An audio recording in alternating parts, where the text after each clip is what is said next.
नमस्कार, आप देख रहे हैं अमृत विचार में उज्ज्वल झा मौजूद है सामतगंज में। और आप देख सकते हैं कि हमारे पीछे पुलिस चौकी सामतगंज, यहाँ पर सीओ बैठते हैं, क्षेत्राधिकारी।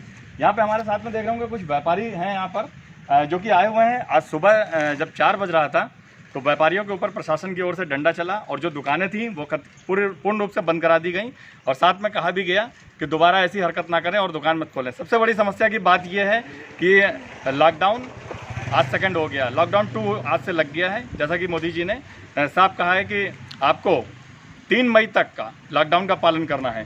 ऐसे में जो राशन की व्यवस्थाएं थी वो कहीं ना कहीं चौपट होती हुई नज़र आ रही है। राशन जो दूसरे जैसे कि गांवों में जाता है तो वो कहां से जाएगा, कहां से नहीं जाएगा, इस बात की चिंता हमारे साथ में व्यापारी हैं बहुत लोग। हम इनसे बात करेंगे कि आखिर किस तरीके से ये मैनेज करेंगे। आज क्षेत्राधिकारी से मिलने आए हैं। सबसे पहले बात करना चाहेंगे राजेश जसोरिया जी से। सर, किस बात के लिए आज आप लोग आए हैं यहाँ पर? देखिए, आज शामतगंज का जो होलसेल मंडी थी वहाँ पुलिस द्वारा ज़बरदस्त हुई और उसका असर ये पड़ा है कि जो कस्बों में फूड सप्लाई चेन है वो ध्वस्त होने के आसार नज़र आ रहे हैं। कई जगह से हमारे पास समाचार आ रहे हैं कि अब रिटेलर्स के पास में सामान ख़त्म हो रहा है। होलसेल की मंडियों में एक तो बहुत कम समय के लिए पुलिस प्रशासन ने दिया है। यहाँ पर मैं कहना चाहूँगा कि हमारी जिलाधिकारी महोदय से और प्रशासनिक अधिकारियों से बात हो रही थी, लेकिन उन्होंने समय की कोई बहुत ज़्यादा संकुचित सीमा नहीं तय की है, लेकिन पुलिस उस समय सीमा को अक्सर घटाती चली आ रही है और उसका नतीजा ये हो रहा है कि बाज़ारों में एक तो कम समय की वजह से अनावश्यक भीड़ बढ़ रही है, दूसरा जो दुकानदार हैं उनको पूर्ण रूप से सामान नहीं मिल पा रहा है, जिससे कि उनके पास सामानों की शॉर्टेज होती जा रही है। उपभोक्ताओं को सामान मिलने में अब दिक्कत होने लगी। देखिए, जैसा कि जसोरिया जी थे, इन्होंने साफ तौर पर कहा कि जो हम बाहर सप्लाई दे रहे थे वो लगभग ख़त्म हो चुका है। जो रिटेलर हैं उनके पास ख़त्म हो चुका है। और व्यापारी हैं जो कि आज दुकान खोले हुए थे और इनके साथ क्या परेशानी हुई हम इनसे भी बात करेंगे। क्या नाम है आपका? प्रकाश राणा। आज सुबह आपने दुकान खोला था? हाँ, मेरे छोटे भाई ने दुकान खोली थी। हाँ। और आज हमारे 3 मई का जो लॉकडाउन हमारे माननीय प्रधानमंत्री जी ने आह्वान किया है, सबसे पहले तो मैं आपके चैनल के माध्यम से अपील करना चाहूँगा कि वे उन्हीं की सभी बातों का अनुमोदन करें, पालन करें।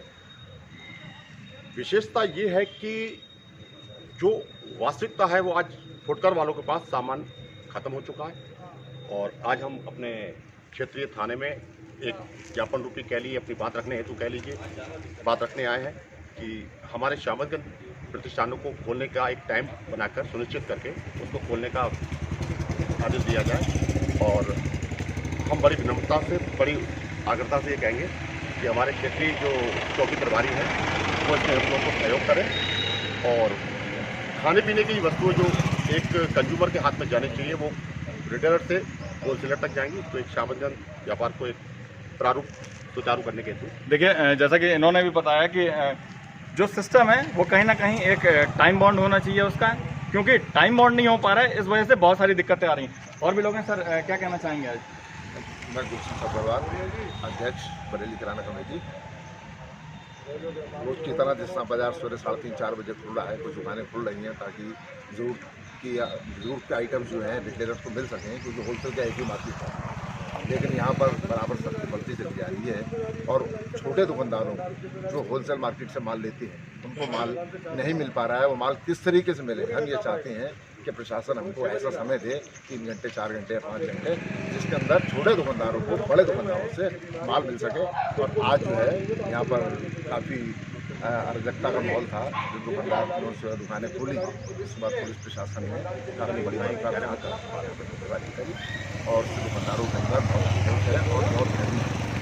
देखिए, बात भी सही है कि जिस तरीके का माहौल है, लॉकडाउन है, चारों तरफ लोग घर से नहीं निकल रहे हैं। ऐसे में अगर व्यापारी कहीं ना कहीं से निकलते हैं तो उन्हें ज़रूर कहीं ना कहीं ऐसी व्यवस्था देनी चाहिए जिससे कि ना उन्हें परेशानी हो। यहाँ तक कि अगर राशन नहीं मिलेगा तो जाहिर सी बात है कि जो छोटे छोटे जो दुकानदार हैं तो जब उनके पास राशन की कमी होगी तो कहीं ना कहीं पब्लिक को भी दिक्कत होगी। सर, क्या कहना चाहेंगे आज के बारे में? मोहन सब्रवाल, वरिष्ठ उपाध्यक्ष व्यापार मंडल।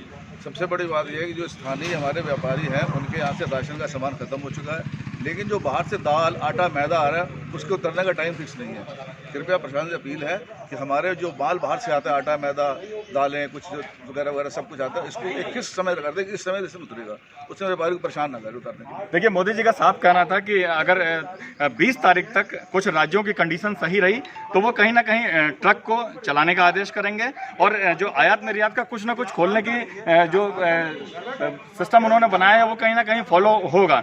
लेकिन जो व्यापारियों की जो बात करेंगे तो आप देख सकते हैं कि यहाँ पर पूरे व्यापारी हैं, ये सामतगंज में इनकी दुकानें हैं, ये यहाँ पर पहुंचे थे। दवा व्यापारी हमारे साथ हैं दुर्गेश खटवानी जी, इनसे भी बात करेंगे कि किस तरीके की दवाइयों का जो स्टॉक है वो किस तरीके से मिलेगा और अगर दवाइयाँ बाद में अगर नहीं मिल पा रही हैं तो फिर कैसे क्या होगा। दुर्गेश जी, दवाइयों का किस तरीके से, जैसे कि लॉकडाउन अभी तक का तो स्टॉक आप बता रहे थे जैसा कि था आपके पास, अब लॉकडाउन और बढ़ा दिया गया है, तो ऐसे में क्या होना चाहिए, दवाइयों के लिए किस तरीके का रूपरेखा तैयार है? कोई दिक्कत नहीं है।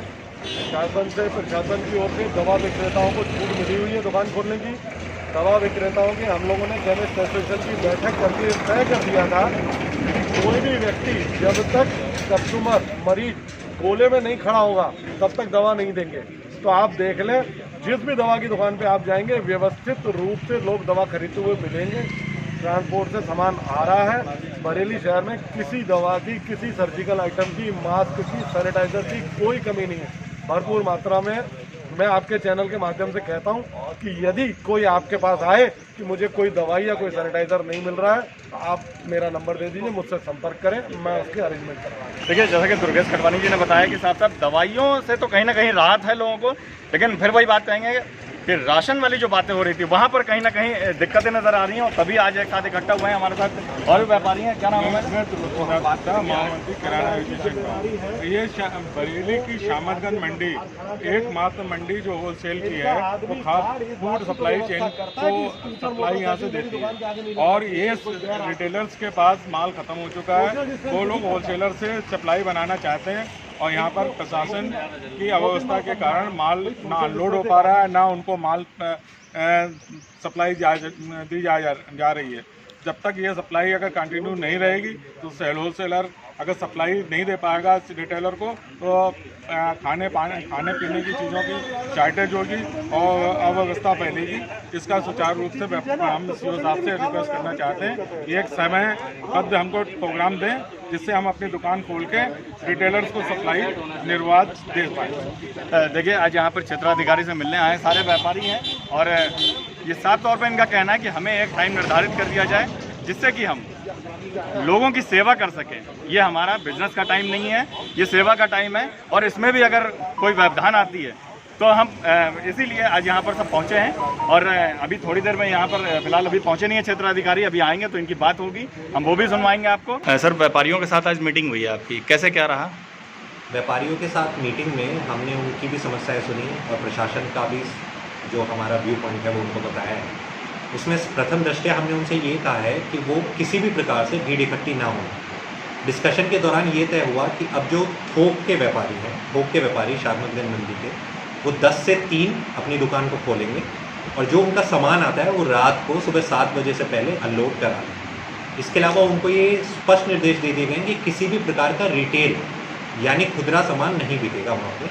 और दूसरी बात ये कि जो भी थोक का व्यापारी लेने आएगा वो सोशल डिस्टेंसिंग का पालन करेगा और इसकी संपूर्ण जिम्मेदारी उस पर्टिकुलर दुकानदार की। 10 से 3 खुलेगा। 10 से 3 बने रहिए हमारे साथ, देखते रहिए अमृत विचार।